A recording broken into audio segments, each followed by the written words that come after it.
Hello, everyone, and welcome back. Today, we're looking at the Firestarter mech. So, the Firestarter was designed by Argyle Technologies of Sky in 2550 to perform as an incendiary mech, the most popular and widely used version of the Firestarter. The FS9-H would debut in 2703 to become the standard of which all incendiary mechs were compared.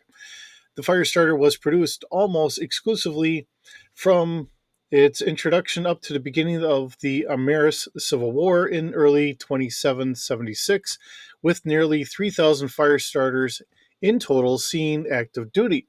Because of the mech's popularity with all of the great houses, Argyle Industries continued to produce spare parts and new mechs prior to and during the Succession Wars until their Argyle plant and headquarters were destroyed in the Third Succession War. When the company indicated that they would not rebuild their plant, Coventry Metal Works eventually picked up the production. Though most regiments contain a number of Firestarter mechs, they are traditionally assigned to the company or regimental level rather than the attached to a standard lance, with the commander then deploying them to support an attack group or with scout wooded areas and so forth. The reason for this was that the mech had such a specialized role that it was deemed useless to assign into a standard lance. Though protected by 5.5 tons of armor and capable of jumping distances of 180 meters, with its 6 jump jets, Firestarters could do little against medium or heavyweight opponents. Instead, the whole series of tactics were developed around its ability to start wildfires. With successfully placed blazes, rooting an enemy out of covered areas and preventing them from hiding. The Firestarter mech warriors were fond of setting on fire a heavily wooded area as the enemy mech advancing through it or any buildings in that were within that fire um, would have significant heat issues. With other uses of the mech, including performing scorched earth tactics, though this lessened in later years as it became more imperative to capture the dwindling number of valuable resources rather than destroying them, or lead units of wasps and stingers into deep penetrating scouts and light raiding missions. This policy changed in the later succession wars, and it was found that the Firestarter performed well as a scout, able to not only start fires to prevent an enemy from attempting to follow it, but also clear ambush areas for advancement of friendly forces. In the wake of the Fourth Succession War, Firestarters also found themselves being assigned to lances as replacements for those losses of other light or medium mechs, forcing the mech to perform in a frontline role. This evolution would continue when the Federated Commonwealth unveiled a new version in 3049, the FS9-S, which featured a host of recovered lost tech to enhance its scouting abilities. The chassis would see continued development with the introduction of newer and newer technologies after the clan invasion, most notably Luthien Armor Works' development of an OmniMech conversion for the Firestarter. And both Coventry Metalworks and Defiance Industries would manufacture variants of the standard design through the Dark Ages era. Weapons and equipment. The Firestarter carries a Purity L Series flamers with incendiary work, or for incendiary work, one in each arm, one forward facing in the center torso, and one rear facing in the center torso. For additional anti personnel work, the Firestarter has two Depurus RF machine guns mounted on either side of the torso, which combined with the flamers can make short work of infantry units. The Firestarter carries one Magna Mark II medium laser in each arm for when it's forced to engage hard targets like vehicles and other battle mechs. A 200 round magazine located in its torso supplies the machine guns with, or while 10 single heat sinks help keep it cool. Now, the different variants that we have, and there is a short list of variants here. We have the A model. The original Firestarter production of it ceased with the introduction of the H series. It carried small lasers instead of machine guns and mounted an additional ton of armor. We have the B series, followed by the capture of Coventry. The word of Blake converted the Firestarter line to produce a new variant in 3070 that could be better integrated into the units. An additional ton of upgraded light ferrofibrous armor is added. The chassis has been replaced with an endosteel model, and a light fusion engine provides power.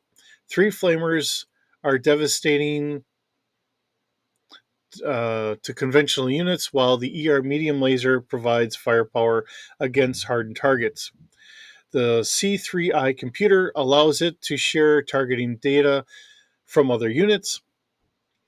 The use of single heat sinks is confusing in such a unit, and it means that the B can build heat quickly. It uses 8 improved jump jets to cover 240 meters in a jump. The C series. This is an grade of the Firestarter manufactured by Coventry Metal Works in the periphery, started in 3064. The armor has been upgraded to ferrofibrous, and the mech carries two flamers, two medium lasers, two RL-15s, and four RL-10s, giving it an incredible one-shot kill capability against heavier mechs. The already overwhelming number of Firestarters in the near periphery lead to the failure of this variant. The K. The K variant began production at the same time the original model and mounted two flamers, a large laser, and two small lasers. While it was designed to be the companion model, the H variant proved more popular and dominated production after it was introduced. The M. Nicknamed the Mirage, this variant of the Firestarter debuted in 2893 and converts it from an incendiary mech to a frontline mech by removing the flamers and adding in their place two small lasers and 2 tons of armor. The variant was in production for only 1 year before the catastrophic battle, which transformed the Argyle plant and the capital of Skye into a desert wasteland. The Sky Rangers maintained several Mirages, including a lance with one arm painted black in commemoration. The M2, manufactured on Coventry for the mercenary market in 3101, possibly a decent or descendant of the B line and almost the polar opposite of the M variant. The M2 variant of the Firestarter is a visually reworked upgrade that is built on the Foundation ultralight endosteel chassis and is armored with 7 tons of Duralex Nova standard armor. 11 double heat sinks attempt to keep the M2 cool, while a single Defiance model 12 ER medium laser mounted in the head and 3 hotshot flamers in each arm work to tax those same heat sinks. The life support system is also substantially redesigned to be more rugged in support of the M2's primary mission. The M3 is a modification of the M2 Firestarter introduced in 3104 that has been optimized for artillery spotting. The mech has removed the 3 flamers mounted in the left arm, replaced them with a single ER small laser, added the TAG laser designator in the right torso, allowing it to spot for artillery and mask which allows it to move up to 129.6 kilometers an hour. The M3 also dropped a single double heat sink, but added another half ton of armor, giving it a total of 7.5 tons of standard armor. The M4, another reworking of the M2 variant, debuting in 3109. The M4 strips out the double heat sink, the ER medium laser, and the three flamers mounted in the left arm. The M4 upgrades the engine to a 210 rated XL engine and mounts a single Rack 2 in the left arm. Supplied with 1 ton of ammunition stored in the left torso, the M4 also adds another half ton of standard armor. The P, manufactured on Serenus Federation, and I'm sure I butchered that name, in 3064, the P is similar to the S, but uses 10 double heat sinks. It removes the defensive and scouting equipment as well as a half ton of armor, and to add an additional small laser and a pair of SRM-2s. The missile launchers are commonly loaded with Inferno rounds. The S series. Okay. The S is an overhaul of the H introduced back in 3049. The structure has been upgraded to use endosteel chassis. The weapons carried are full 4 hotshot flamers, 2 Defiance B3M medium lasers, and a single diverse optics Type 10 small laser. A Surefire 444 anti-missile system with 1 ton of ammo has been added to protect against missile attacks. And a Cyclops Beagle active probe has been installed to enhance the Firestarter's scouting role. The S1. This is identical to the S, except it carries a Guardian ECM suite instead of the Beagle active probe. The S2, introduced in 3075, this variant is a direct copy of the FS9-S, except ER medium lasers replace the standard medium lasers. It carries double heat sinks and has light ferrofibrous armor. The S3, introduced in 3075, this variant is a direct copy of the S2, except it carries a Guardian ECM suite instead of the Beagle active probe. And last but not least, we have the N Mirage 2. Defiance Industries of Kwangjiang Nai refresh of the Firestarter based on the Jihad era experimental FS9-81X model causes legal issues with Coventry Metal Works over infringement of the Mirage name.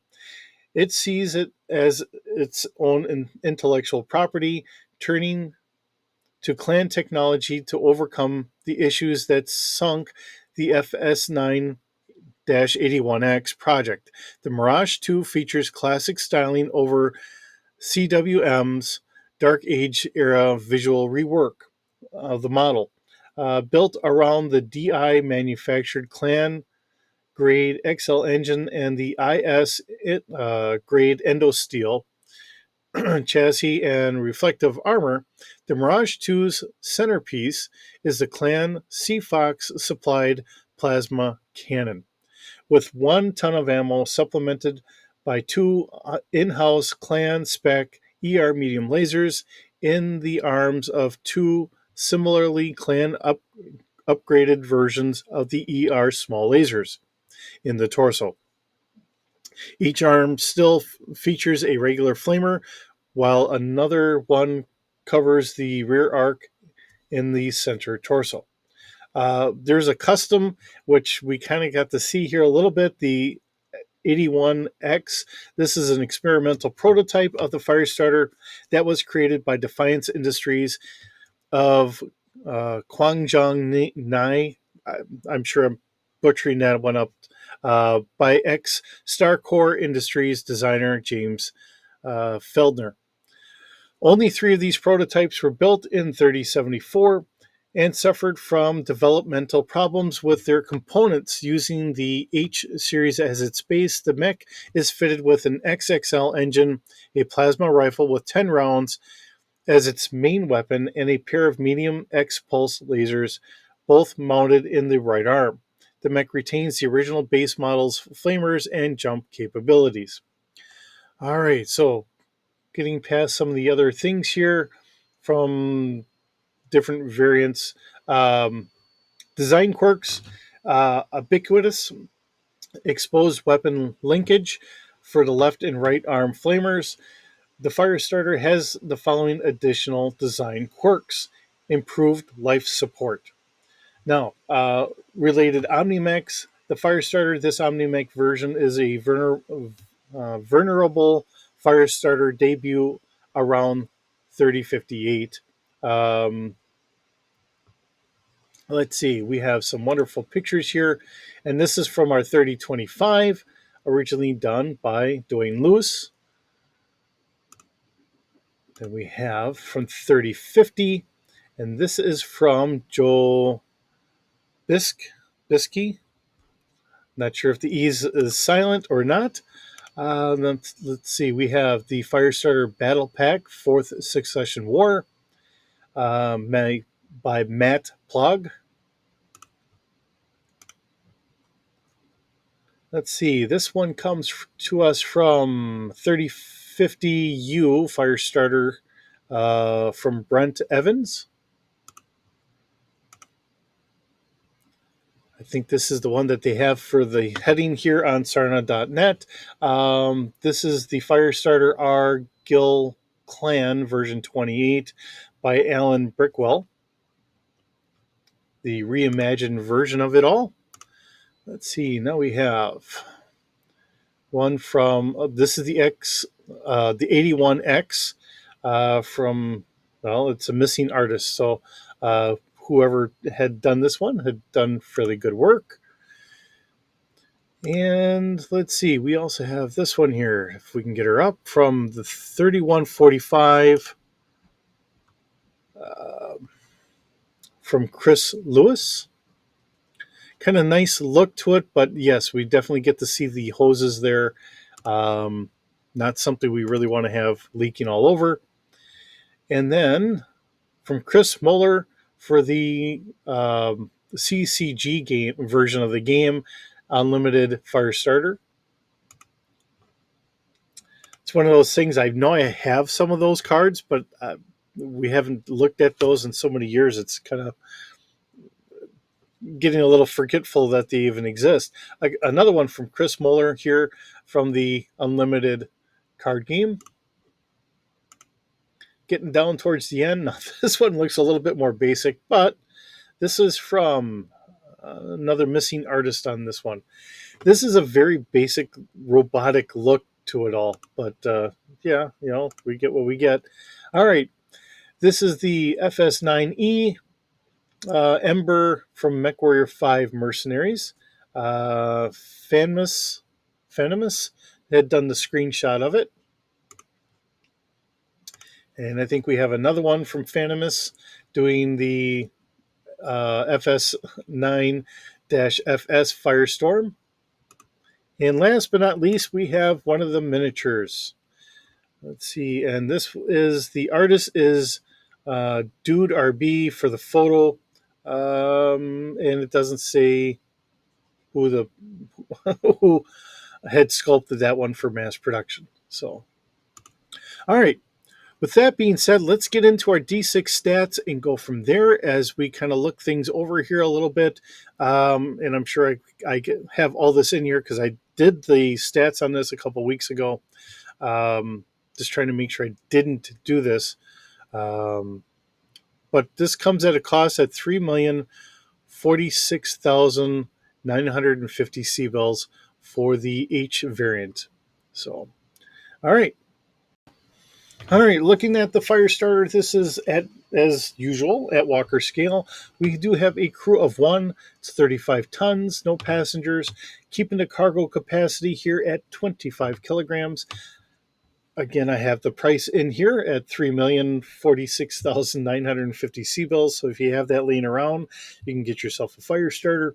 This is at ground range or ground altitude. Maneuverability for our new how we're doing things is at a 3D plus 2. Standard movement, now this is at its run, is going to be 97.2 kilometers an hour, and it can jump 180 meters per jump. Body strength is going to be at a 3D plus 1, having 88 armor points in all. For what we have here, we have our 2 machine guns. They're going to be considered fire linked, seeing that they are in the center torso. Walker scale, fire control is at a 2D and damage is a 2D. Something tells me I think I might have that a little wrong, but that's what I've got listed here. And it has ammo of 200 rounds. Let's see, we have 2 medium lasers, one in the left arm, one in the right arm. That's why they are not fire linked. So if you're aiming one in one direction, one in the other. Walker scale, fire control is a 2D and damage is 5D each. Now, last but not least, we have 4 flamers. Now, I do not have these fire linked because we have one in the front, one in the rear, one in each arm. So just kind of going from there. So fire control is 2D, damage is 6D. Now, the special note down here is you roll a d6, and that deals 3 damage for every extra round that you determine with your d6 roll. That's that extra ability that I've kind of given this, so that way it makes flamers a little bit more deadly in a longer sense, or for starting fires and so on and so forth. One of the biggest fears as a mech pilot is burning alive in a cockpit, essentially getting so hot inside there that it essentially shuts down and you just kind of cooked yourself to death. Not a happy way to go. And that was brought up in one of the early books. Actually, it was Decision at Thunder Rift. Grayson had a Inferno SRM handheld launcher aimed at a locust, and he kind of got the pilot out of there because she was that deathly afraid of burning to death inside the cockpit. So there's a great fear of that, especially early on when everyone's got single heat sinks and all that, and heat management is a little bit more of a concern. When we start getting double heat sinks and managing the heat a lot better, it becomes a little less of a concern, but especially early on during the succession wars and all that, when a lot of that technology has been lost and we really have to kind of see where things have gone. So with that being said, looking at this glorious beast that we do have here today, thank you for stopping by. It's always wonderful having you here. I hope you're doing well, and I will see you in the next video.